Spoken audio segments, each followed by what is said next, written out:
No vídeo passado a gente desenvolveu um símbolo juntos, entendendo todo o processo de construção e várias técnicas e ferramentas do Illustrator. E no vídeo de hoje, para a gente ficar mais relax, vou te mostrar aqui o símbolo mais fácil de construir no Illustrator. Então se você quiser, abre o seu Illustrator e também acompanha o passo a passo aqui comigo. E como é um símbolo simples, eu vou ter mais espaço para falar especificamente sobre algumas técnicas que no vídeo passado eu não consegui abordar e o vídeo ficou bem longo. Então vamos lá? Seja muito bem-vindo e seja muito bem-vinda. Eu sou Éricles e aqui a gente fala sobre design. E como de costume, vamos aqui olhar primeiro a estrutura desse símbolo antes da gente começar a executar, tá? Bom, esse símbolo aqui a gente já consegue observar algumas coisas, tá? Que a base dele, que eu vou chamar aqui de repetidor, é isso aqui, tá? Faz a curva assim e vem para cá. De novo, não vai ficar perfeito, tá? Tô usando só o mouse aqui. E como eu sei que ele é um repetidor, essa forma aqui, ela acontece aqui também, acontece aqui também e acontece aqui. Então, diferente do outro símbolo, a gente percebe que não tem uma base triangular, mas sim ele fica girando em torno de um ponto de referência. Lembra? Eu expliquei que o ponto de referência, ele é a ponta seca do compasso. Então, se eu desenho essa forma aqui, eu só preciso encontrar esse ponto de referência e rotacionar mais 3 vezes. E esse repetidor ele é bem simples de fazer porque ele é um setor de duas circunferências, tá? Porque a gente tem aqui ó, o ângulo 0, chegar até aqui que vai ter 90 graus. Como é que eu sei? Porque esse aqui é totalmente horizontal e esse aqui é totalmente vertical. Então a gente tem esse setor da elipse e outra que está concêntrica a ela. Para ficar mais simples de entender, vamos imaginar aqui, ó, eu vou fazer um percurso imaginário. Esse é o primeiro círculo que a gente cortou um quarto dele e aqui vai ser o segundo círculo que eu vou desenhar aqui para a gente entender a existência dele. Então é tipo um donut, uma rosquinha, que a gente pega apenas um quarto dele. Aqui no Illustrator eu posso explicar para você outro processo de criação de grids que não foi do vídeo passado, tá? Que vai ser o seguinte. Quando a gente vai criar grids no Illustrator, a gente pode pensar em duas maneiras básicas, tá? A primeira é a partir do módulo e a segunda a partir do todo. Vamos fazer esse a partir do todo? Que aí eu posso pontuar os pontos positivos e negativos de cada um deles, tá? O a partir do todo funciona da seguinte maneira, tá? Tecla M, clico na tela, defino o tamanho. Aqui eu vou colocar tamanho 700. Posso centralizar a tela e faço o seguinte caminho. Object, Path, Split into Grid, ou seja, eu vou pegar esse grid total aqui e dividir ele em linhas e colunas. E filhos dessa interseção são os módulos, tá? Às vezes vai acontecer esse bug aqui, ó. Tá vendo que ele tá com um pixel a menos? A gente só vai voltar ele ao normal. E o nosso grid, para fazer esse símbolo aqui, vai ser um grid 5 por 5, ou seja, 5 colunas por 5 linhas.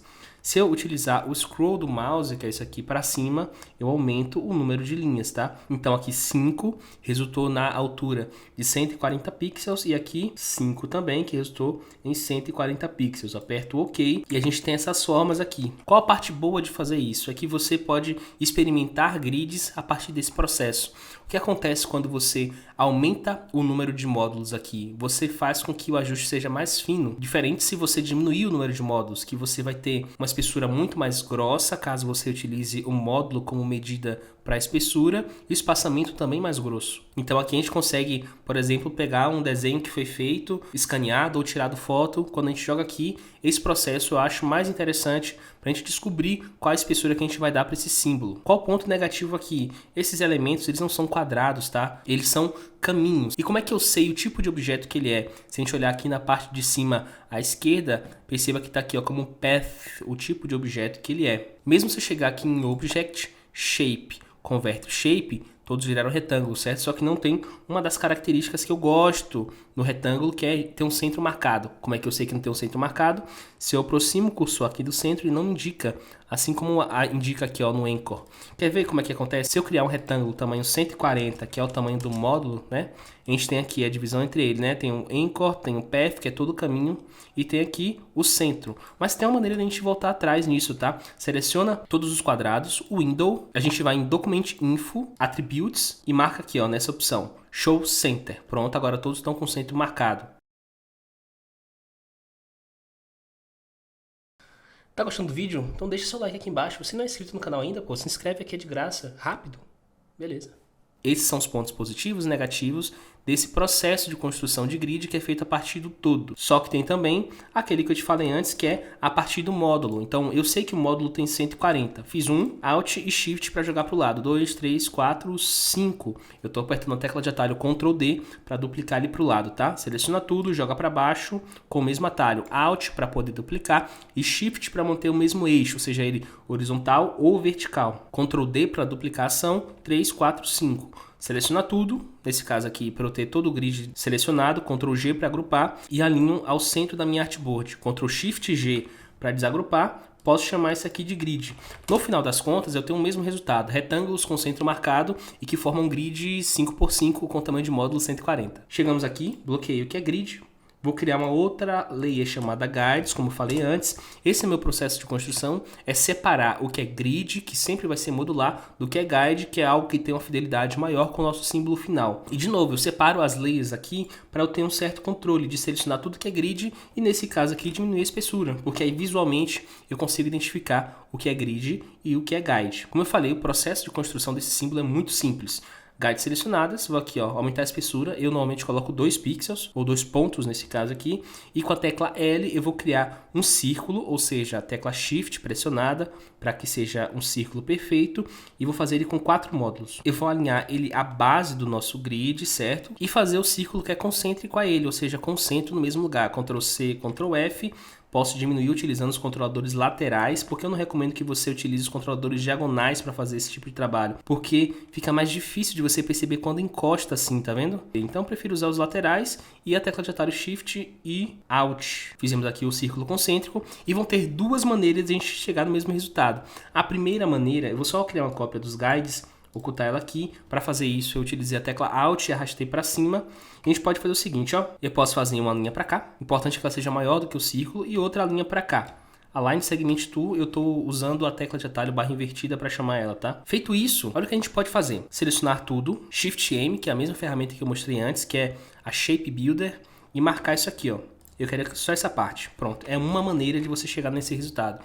Tem outra maneira que eu acho mais interessante e menos destrutiva, que é você utilizar as próprias propriedades do objeto elipse. Eric, como é que faz isso? Você vai acessar as opções de transform aqui, ó. Se eu selecionar círculos, elipses, objetos do tipo elipse, que a gente consegue observar aqui em cima, tem Ellipse Properties. Ela vai mostrar pra gente largura, altura, rotação e outra opção aqui que é chamada de Pi. Mas não é Pi porque outros têm filhos, é Pi de torta em inglês. E essas duas opções são a Pi Start, ou seja, onde começa esse corte, e Pi End, que é onde termina esse corte. Eu vou utilizar aqui o scroll do mouse para poder aumentar esse ângulo. Se eu quero que vá de 10 em 10, eu posso usar o scroll e a tecla Shift. Então aqui, ó, scroll e Shift até chegar no ângulo de 90 graus. Lembra que eu expliquei lá na estrutura de construção que a gente vai ter com 90 graus de diferença do outro? Então se aqui está 90, o outro vai ser 180. E para a gente não dar essa volta inteira, vamos fazer o caminho que é mais curto, que é no sentido horário. Então eu vou utilizar o scroll do mouse, Shift para ser de 10 em 10 e scroll para baixo para diminuir esse valor, até chegar aqui, que é o de 180. Eric, eu poderia ter digitado o valor 180? Poderia. Eu faço assim porque eu gosto de ver o caminho todo sendo feito. Então, basicamente, a gente tem nosso repetidor pronto e o símbolo está quase pronto, tá? Eu vou excluir essas guides aqui, que eu te mostrei o primeiro processo. Eu vou tirar esse nome copy, a gente não precisa dele. Tá, os dois objetos selecionados são dois círculos ainda, tá? Falei que é menos destrutivo porque você percebe que ele ocupa ainda o tamanho de 560. Apesar de aqui ele ocupar só 2 módulos, ele ocupa na real 4. Porque caso eu queira voltar atrás, basta chegar aqui 0 e 0. Show? Então o que a gente vai fazer? Apertar aqui Ctrl Z, seleciono os dois, R, que é a nossa ferramenta Rotate Tool, eu vou encontrar o centro do nosso grid, que é aqui, está marcado como Center, por isso de novo, eu falei da importância de quando trabalhar com os módulos, a gente ter esse marcador do centro, porque aqui vai ser um indicador muito importante para a gente, tá? Center, cliquei, eu vou rotacionar agora, mantendo aquele ponto de referência ali fixo, tecla Shift para que seja múltiplo de 45 graus, então aqui ó, 90 é múltiplo de 45, tá? Foi menos 90. Alt para poder duplicar. Pronto, a gente conseguiu outro repetidor. Agora basta apertar a tecla de atalho Ctrl D para replicar aquela ação.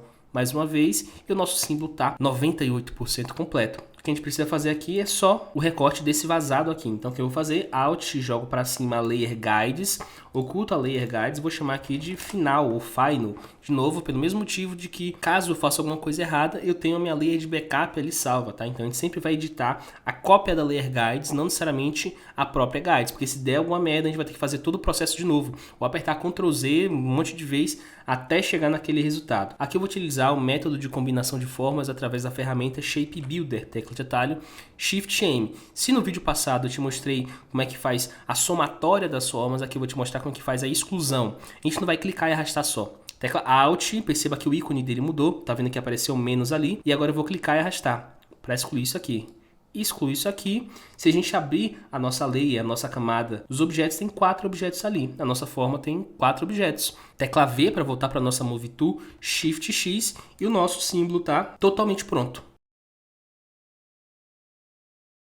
Se você curtiu esse vídeo, deixa seu like aqui, se inscreve no canal, que eu pretendo fazer muito mais conteúdo sobre esse assunto no decorrer das semanas. E tem um aviso importante para você, tá? A Black Friday Tangente vai acontecer na próxima semana e aqui eu já tenho um link disponível para você acessar a página e saber mais sobre isso. Lá nessa página também tem um link do grupo no Telegram, onde a gente vai trocar ideias sobre esses vídeos que eu estou publicando e também sobre como é que vai funcionar a Black Friday Tangente. Tangente é meu curso de criação de símbolos no Illustrator, tá? Se você tem interesse de saber mais sobre o processo de criação e ver passo a passo, cada técnica, cada ferramenta explicada em um vídeo específico, esse curso é para você. Então corre aqui no link da descrição e acessa a página. Espero que você tenha curtido esse conteúdo. Meu nome é Ericles e até a próxima.